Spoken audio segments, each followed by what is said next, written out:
मरते हुए कर्ण ने दुर्योधन से क्या कहा। कर्ण और दुर्योधन का अंतिम संवाद। दोस्तों, मरते हुए कर्ण ने दुर्योधन से ऐसा क्या कह दिया जिसे सुन दुर्योधन अत्यधिक क्रोधित हो गया। दोस्तों, 18 दिनों तक चले महाभारत के युद्ध में कई योद्धा वीर गति को प्राप्त हुए, लेकिन इस युद्ध में 17वें दिन एक ऐसा योद्धा वीर गति को प्राप्त हुआ जो शायद दोनों पक्षों का सबसे कुशल योद्धा था। जी हाँ, हम बात कर रहे हैं अंगराज कर्ण की, जिसकी हार के लिए देवराज इंद्र को भी भिक्षुक बनना पड़ा। स्वयं वासुदेव कृष्ण को अर्जुन का मार्गदर्शन करना पड़ा, तब जाकर निहत्थे कर्ण की हर संभव मृत्यु हो पाई। दोस्तों, आज हम मरते हुए कर्ण और दुर्योधन का संवाद लेकर उपस्थित हूँ। युद्ध के 17वें दिन जब अर्जुन और कर्ण का युद्ध चल रहा था, तभी अचानक कर्ण के रथ का एक पहिया जमीन के अंदर धंस गया। कर्ण अर्जुन को युद्ध विराम के लिए बोलकर अपने रथ का पहिया निकालने के लिए जमीन पर उतर गए। युद्ध का यह नियम था कि निहत्थे और रथ विहीन पर कोई वार नहीं करेगा। यही सोचकर अर्जुन भी रुक गए, लेकिन उन्हें हैरानी तो तब हुई जब श्री कृष्ण ने अर्जुन से कर्ण पर प्रहार करने के लिए कहा। इस कथन को सुनकर अर्जुन हक्के बक्के रह गए।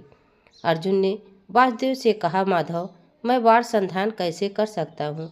यह अन्याय है, क्योंकि कर्ण अभी रथ विहीन है और निहत्था भी।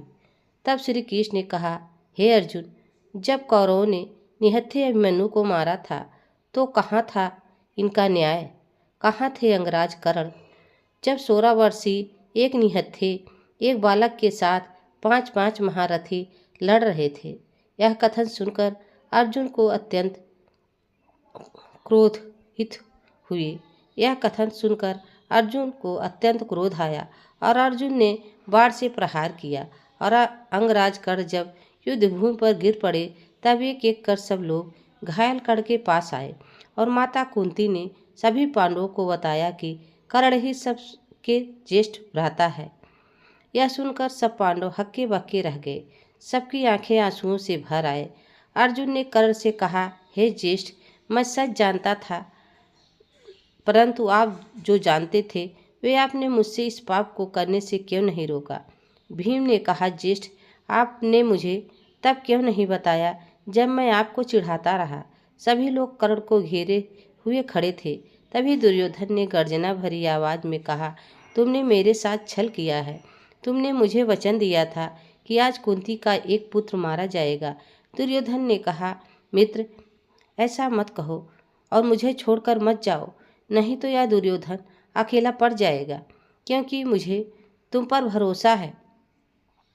स्वयं देवराज इंद्र भी मित्र अगर मुझे बताया होता कि तुम ही कौरव और पांडवों में सबसे ज्येष्ठ हो, तो मुझे मेरे प्रिय भाइयों की सौगंध, मैं तुम्हारा हाथ पकड़कर तुम्हें हस्तिनापुर के सिंहासन पर बैठा देता। मेरा सब कुछ ले लो मित्र, पर मुझे छोड़कर मत जाओ। कर्ण ने कहा, चुप हो जाओ मित्र, अब मेरा समय आ गया है और सब सुने। अगर मैं 100 जन्म और भी पाता हूँ तो मैं हर जन्म में दुर्योधन का साथ देना चाहूँगा। कर्ण ने दुर्योधन से कहा, मित्र, मेरा युधिष्ठिर को छोड़कर तुम्हें चुनना बिल्कुल उचित था।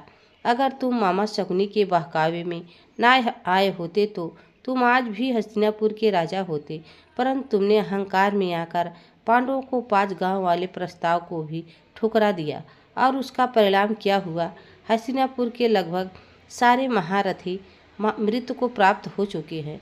दोस्तों, क्रोध और अहंकार में लिया गया हर फैसला केवल नुकसान देता है, नहीं तो पूरी पृथ्वी पर ऐसा कोई राज्य नहीं था जो हस्तिनापुर का सामना कर पाता। तो दोस्तों, यह आज की कहानी आप सबको कैसी लगी कमेंट में ज़रूर बताना। चैनल पर नए हो तो लाइक सब्सक्राइब जरूर करना। तब तक के लिए राधे राधे, जय श्री कृष्ण, धन्यवाद।